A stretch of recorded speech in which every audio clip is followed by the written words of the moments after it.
Hi Atila, Hello. and thank you so much for agreeing for us to interview you Quite all right. about the pandemic and your work. Not a problem. You're welcome. So we're down here in Atila's studio in Peckham. It's really lovely to be here and to see some of your inspirations as well that you use, your mood board and things like that on the wall. Very much so.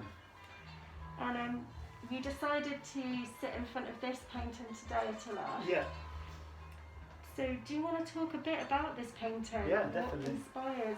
100%. So I mean, as I was saying to you before, like lockdown's been really, really busy for me. It's been super busy, and it's given me a chance to really kind of reevaluate my work, like kind of reassess and kind of really focus on what it is I'm trying to say with my work. So I've done a series of kind of like. I mean, my work's very much about, the celebration of humanity. I paint such an array of portraits, and I always have done. So I'm of like mixed heritage. My mum's from Dutch Guyana, my dad's English, so growing up kind of in a mixed heritage household, I've always celebrated people from all different cultures. So yeah, faces have just always been something that's really, kind of appealed to me. But this piece particularly, without kind of waffling on too much, this is a piece called Hush Puppy. And this was, so Hush Puppy is a character from a film called Beasts of the Southern Wild. Which I don't know if you've seen it. If you haven't seen it, it's a fantastic film, and it's basically about this young girl here who's in the deep south of the United States, and her ill father. They're basically awaiting like an imminent storm, so they know that a storm's coming, and they literally have no choice other than just to sit it out. And the only thing that's going to help them through it is kind of like love and solidarity. And this was at the beginning of lockdown. I'd heard about the film before, but.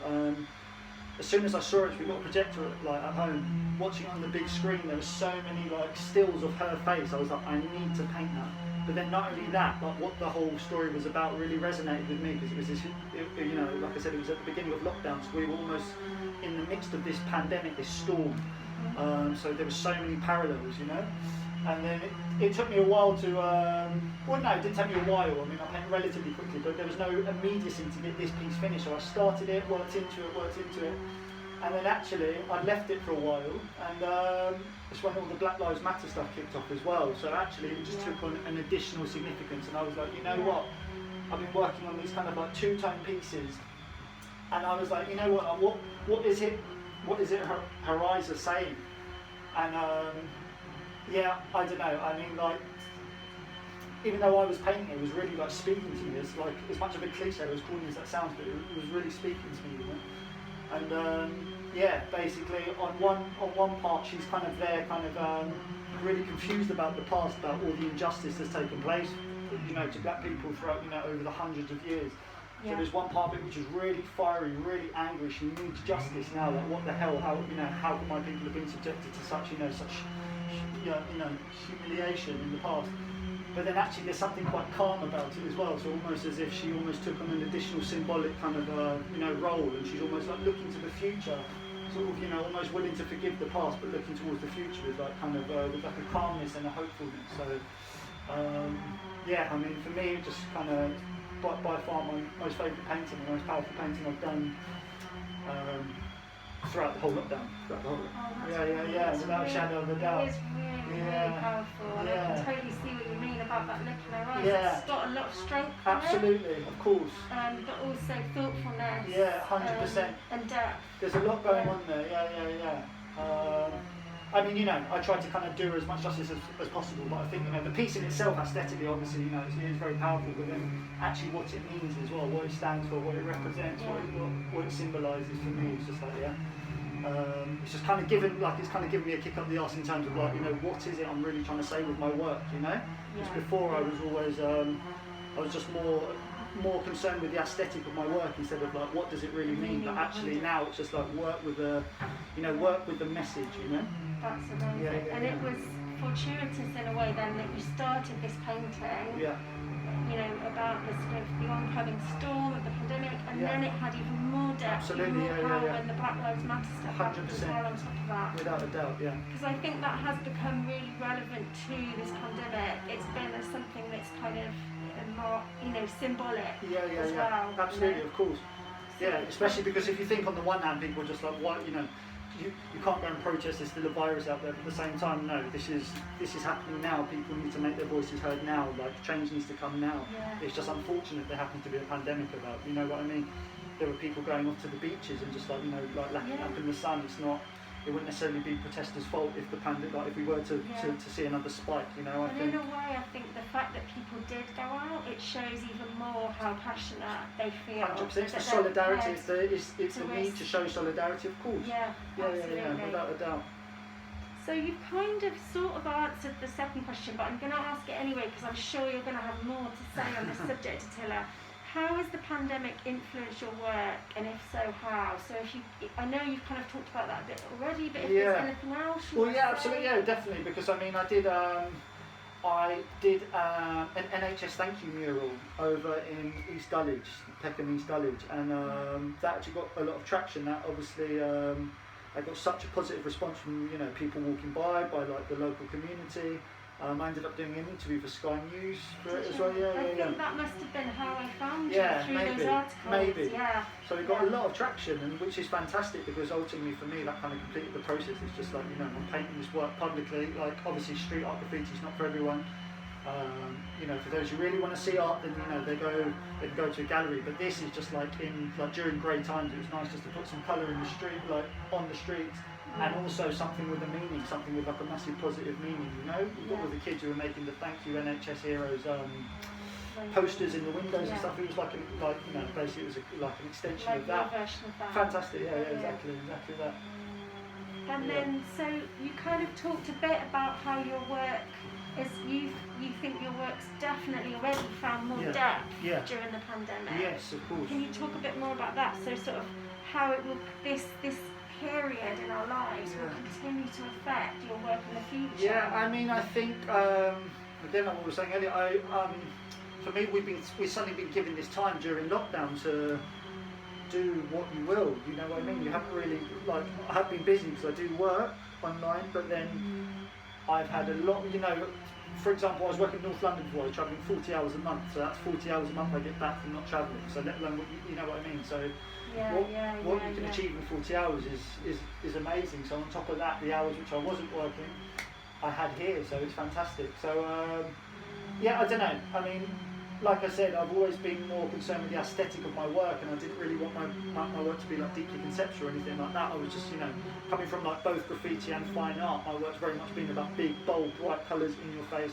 But then actually now I'm like, no. I think I've kind of reached an age where like I'm like I kind of need to take my work to the next kind of step, to the next level, and really give it a message. Ultimately, give it a message. So like behind everything I produce now, I'm really thinking about why I'm producing it. So more thought. Yeah, exactly. So to answer your question, there's more thought process involved. Yeah.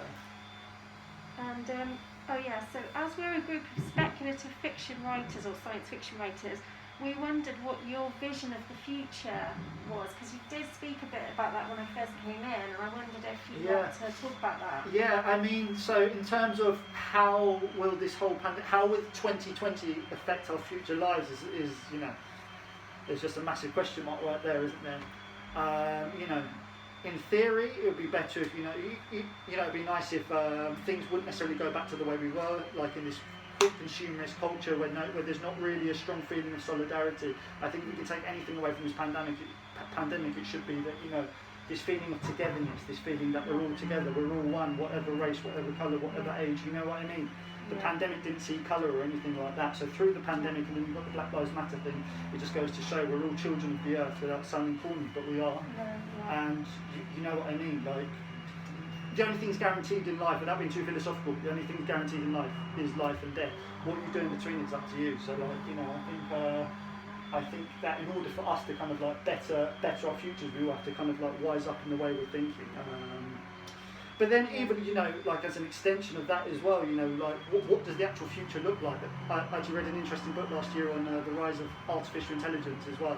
So, I think even if you look at technology, for example, it doesn't affect my work necessarily, but it affects our everyday lives, doesn't it? You wouldn't have been able to just record on your phone 10, 20 years ago, would you? So technology is definitely like affecting our lives, as is the rise of AI. That will definitely play a part as well, but yeah, I don't know. And then from a teaching point of view as well, because I teach online, so like, you know, it's become more of a common thing to like teach online. I think that's something else the pandemic taught us as well. Like, a lot is available, like in terms of like, you know, the internet's so accessible, not that we didn't already know that, but you're just able to do so many things, like even attending meetings. You don't really have to do it in person anymore, do you? Like, if I'm teaching lessons, yeah, you don't have to do it. That can save us time. Basically, yeah. 100%, yeah. Do the stuff we love, exactly, yeah. So we're spending less time like commuting, exactly. like, for no reason or whatever. Less time commuting, less time consuming, basically. Yeah, more time creating. Exactly. Great. In an ideal world, yeah. I wanted to ask you, is it easier or harder to paint the sides of buildings during lockdown, would you say, in your experience? So all my big murals I've done of late have been with permission, so... Okay, yeah. So it's been chill. So in the past, before that, did you used to go out and sort of paint? Well, yeah, I'm from a graffiti background. I'm from a graffiti background, but then, you know, but in fairness, I was never out just like, you know, tearing up the streets the way some people do, which, you know, whatever. There was a whole subculture behind that, and a fascinating one. But for me, it was my aim was never to get my name up in as many places as possible. No. It was more about what again, like I said, how my work looked basically. I'm not sure if they go somewhere maybe to like a legal spot or something. But yeah, I mean, you know, it's you kind of notice from what you're painting and where you're painting the different kind of reactions you get from passers-by, like on the street, you know. But that kind of makes sense. So if I'm painting a face, everybody can relate to a face because everybody has one. Whereas if you're painting letters or something a bit more abstract, people don't understand it necessarily. They sort of tend to look at you a bit more kind of wearily, you know. Yeah. So the next question actually relates to something you just said. So how do you think the pandemic has affected the people you've seen or met around you, like when you've been coming here to the studio, if you've not been painting out so much? I mean, basically I think ultimately it's a feeling of solidarity. Everybody's unified through this pandemic. Everybody's going through the same thing, everybody's experiencing the same thing. We're all part of this, aren't we? So I think automatically you feel like a bond with each other. Automatically, you know? It's weird, it's something you can't explain, something you just feel, you know. So do you think it's brought out the best? Well, the thing is, in a situation like this, the pandemic, you know, I think it brings out the very best of people, definitely. It also brings out the worst of mankind. It brings out the best of mankind and the worst of mankind. These idiots running the country, like all these, you know, the super country, absolute fools. Whereas actually it's the people here on the ground who are just like, you know, really just trying to hold this together and, you know, really just trying to stay unified. It's just a shame we've got these, you know, without getting political, it's a shame we've got these clowns who are running the country because, you know, they've really shown their true colours in times like this, you know what I mean? It's the UK particularly as well, because we were so slow to like react to this whole thing, this whole pandemic, which I just find absolutely pathetic, you know, so we had the rest of the world laughing at us, but you know, we're getting sidetracked.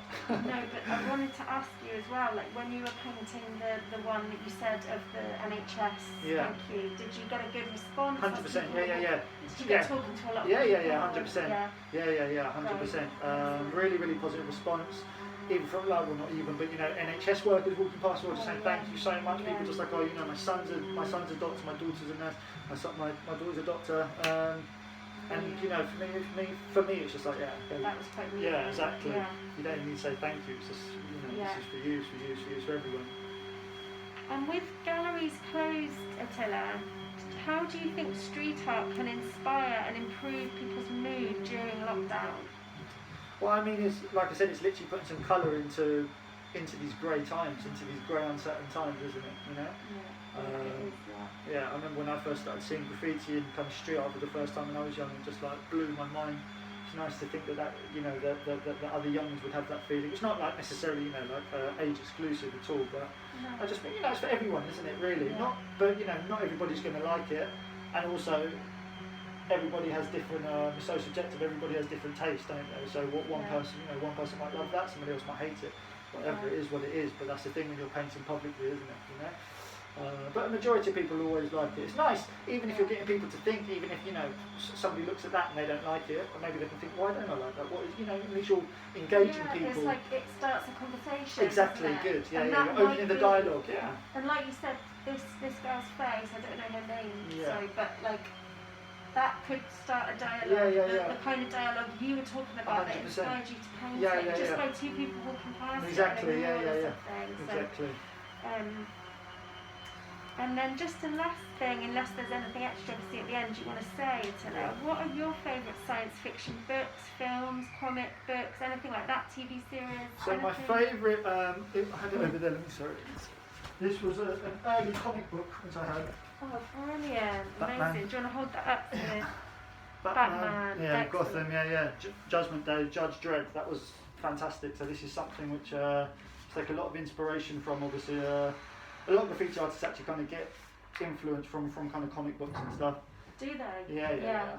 It's very visual. So this was something which really blew my mind from a young age, and just like the colours and just just the composition. It was really fascinating. I really love this. Yeah, this is kind of just like dystopian kind of messed up future society, which is wonderful. And then I'm a big fan of the early Alien films as well. Yeah, massive fan of those. So yeah. No, I actually did a picture of the alien maybe about 10 years ago. I was going to ask you if you'd ever I've done a couple of sci-fi things over the years, but that was when I was living in Manchester, so long gone that piece. Yeah. Oh, But no, it's thank good. you. No, it's all good.